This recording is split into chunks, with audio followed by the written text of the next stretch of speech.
최근 서울 지하철 5호선 연장 사업의 발표에 이어서 수도권 광역급행철도 GTX D노선까지 확장하겠다, 이런 발표가 나오면서 김포 지역 사회가 또 들뜨고 있습니다. 발표 이후 경기 김포 집값이 들썩이고 있는데요. 정부가 발표한 1, 2호 교통대책까지 맞물리면서 인근 인천의 부동산 가격도 영향을 받을 것이다, 이런 전망이 나오고 있는데 여기에 너무 뇌동매매하지 마시기 바랍니다. 지난 1월 19일에 5호선 연장안이 발표되면서 그 영향으로 다시 관심이 좀 생기면서 이 지역의 아파트 가격에 매도 희망가가 살짝 올라왔습니다. 그러니까 매수 희망가가 아니에요. 매도 희망가가 살짝 올라왔습니다. 연장안에 따르면 서울 방화역에서 인천 서구 검단 신도시를 거쳐서 김포 한강 신도시까지 10개 역사를 연장한다는 계획인데, 김포의 7개 역, 검단에 2개의 역사가 들어선다, 이 내용입니다. 김포가 다 영향을 받는 것은 아니고요. 김포 중에도 장기동, 풍무동, 감정동, 이 지역이 영향을 받고 있다, 이렇게 보시면 되는데, 최근 장기동의 이편한 세상 캐널리티라는 아파트를 보니까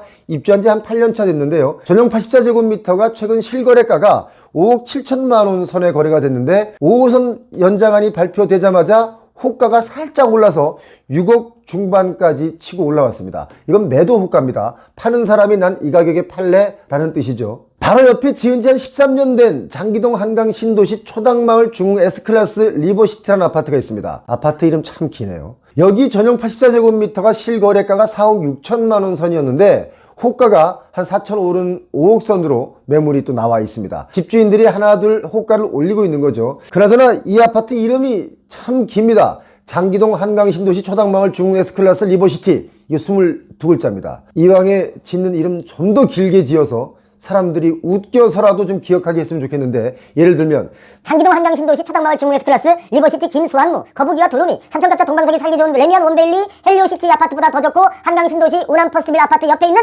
중흥건설이 지은 참 좋은 아파트 코리아 베스트원, 이렇게 지으면 104글자 104글자 신기록 쓰는 건데, 그죠? 시공사에서 아파트 이름 좀 제발 좀 간단하게 지었으면 어떨까, 그런 생각이 듭니다. 자, 그건 그렇고요. 또 김포에서는 가장 핫한 위치라고 하는 김포 센트럴 푸르지오, 이 아파트 실거래가 대비 매도 호가도 한 5천만 원가량 올라서 집주인들이 내놓고 있습니다. 전용 84제곱미터 실거래가가 6억 5천만 원 선인데 매물은 7억 원 정도에 들어갔다가 다시 나왔습니다. 이거 여러분 추격 매수 하시면 집주인분들이 매물 또 걷어드립니다. 자, 5호선 역사가 신설되는 김포 감정동에서는요, 매물을 걷어들이거나 호가를 툭툭 올려서 내놓는 집주인들이 아주 많이 늘어났습니다. 자, 이렇게 되면 투기 세력들이 또 움직일 수 있겠죠.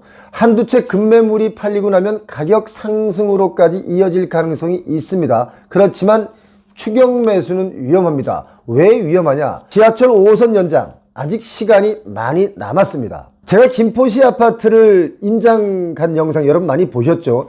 제가 그때마다 했던 얘기가 있습니다. 이 지역의 정치인들은 정말 분발해야 한다. 지하철 5호선은 반드시 끌고 와야 지역 발전에 진정한 도움이 된다 라고 제가 여러 번 강조를 했는데 이제 시작이 된 것 같습니다. 자, 수도권 광역급행철도 GTX D노선은 장기에서 서울 삼성까지 직결되죠. 자, 팔당 원주까지 이어질 계획인데 아주 계획이 큽니다.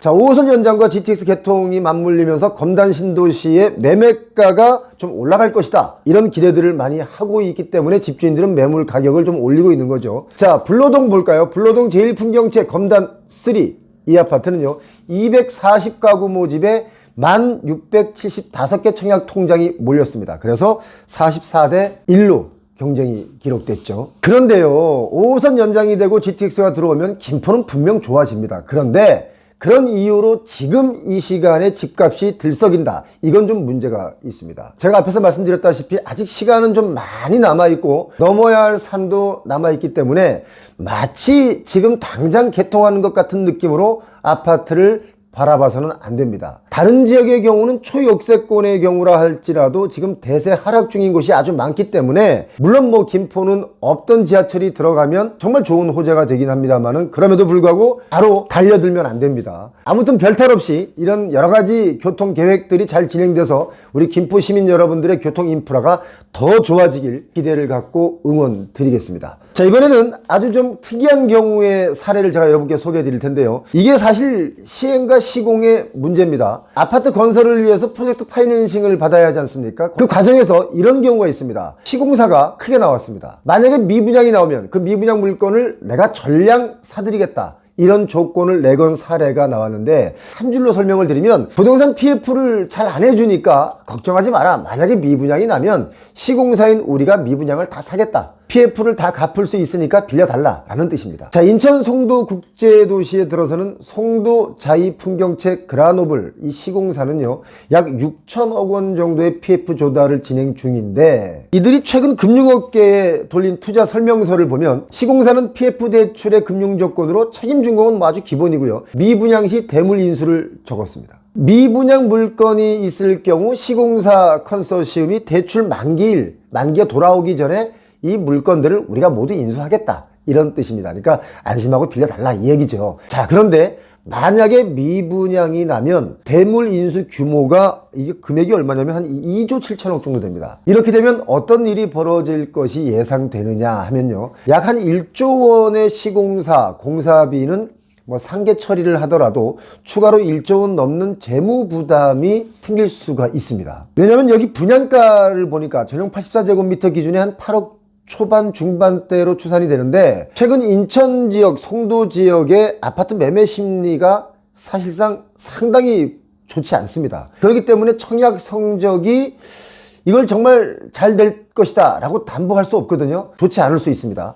자, 시공사 관계자는 그래서 이렇게 말합니다. 대물 인수 조건은 시행사인 송도국제화 복합단지 개발과 21년에 사업 협약을 할 당시에 있었던 조항이다. 그래서 PF 조달을 위해 무리하게 이 조건을 넣은 것이 아니다 라고 말했고요. 송도 11공구의 미래 가치와 분양가 등을 감안할 때 미분양에 대한 우려가 크지 않다 라고 말했습니다. 자, 누구나 자기가 하고 있는 이 사업지의 미래 가치는 좀 높게 잡습니다. 지금은 부동산의 미래 자체가 불투명합니다. 자, 그리고 분양을 해서 얻어지는 수익금의 배분도 시공사 입장에서는 좀 불리한 상황으로 보이는데, 자, 보세요. 보통의 경우 시행사의 시행 이익은요, 준공 이후에 잔금을 치르고 입주를 다 해야 이익금을 지급받죠. 그런데 송도 이 사업지는 수익금 발생 시점마다 단계적으로 시행사가 돈을 가져갑니다. 시행이익이 총 5,800억 원 정도 된다고 하니까 많죠. 자, 일반적으로요, 대물 인수는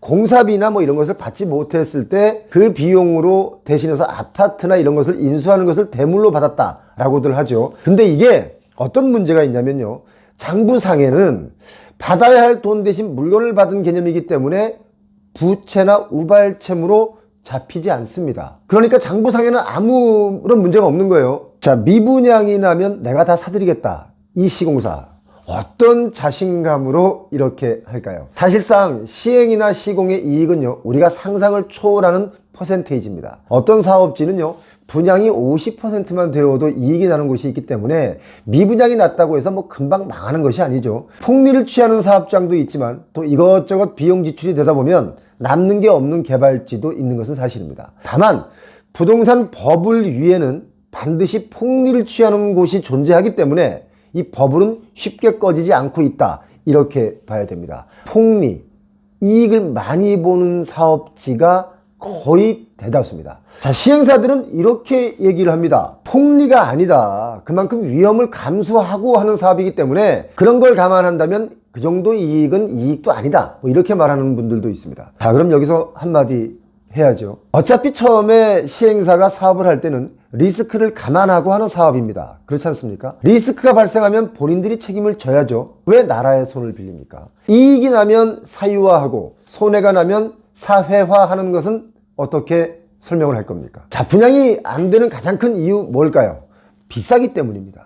다 빚내서 분양을 받아야 되는데 적절한 가격에 분양을 하면 분양도 잘 되고, 물론 본인들의 이익은 좀 줄어들겠지만 분양이 잘 되면 오히려 좋은 거 아니겠습니까? 지금 분양가가 너무 비싸서 살 수 있는 사람이 사실상 한정돼 있습니다. 수요는 한정돼 있는데 공급은 비싸게 많이 하는 시장이 지금입니다. 여러분, 제 이야기 어떻게 생각하십니까? 공급, 비싸게 나오는 물건들 서민들이 받아줄 돈이 없습니다. 적절한 분양가 여러분 스스로 한번 생각해 주시길 부탁드리겠습니다. 지금 24년 상반기 부동산 시장 사실 어디로 튈지 모릅니다. 어디로 튈지 모른다는 이야기는 오른다, 내린다 이게 아니라 얼마나 폭락할지 가늠할 수 없을 정도로 위험하다라는 뜻입니다. 계속 주기장창 오를 것만 같았던 영끌했던 분들이 지금 경매에 시달리고 있는 것이 현실이죠. 부동산 시장, 개발자들에 의해 왜곡되지 않게 소비자들이 좀 더 현명해져야 되겠습니다. 배영호TV 오늘 순서 여기까지입니다. 구독과 좋아요 그리고 댓글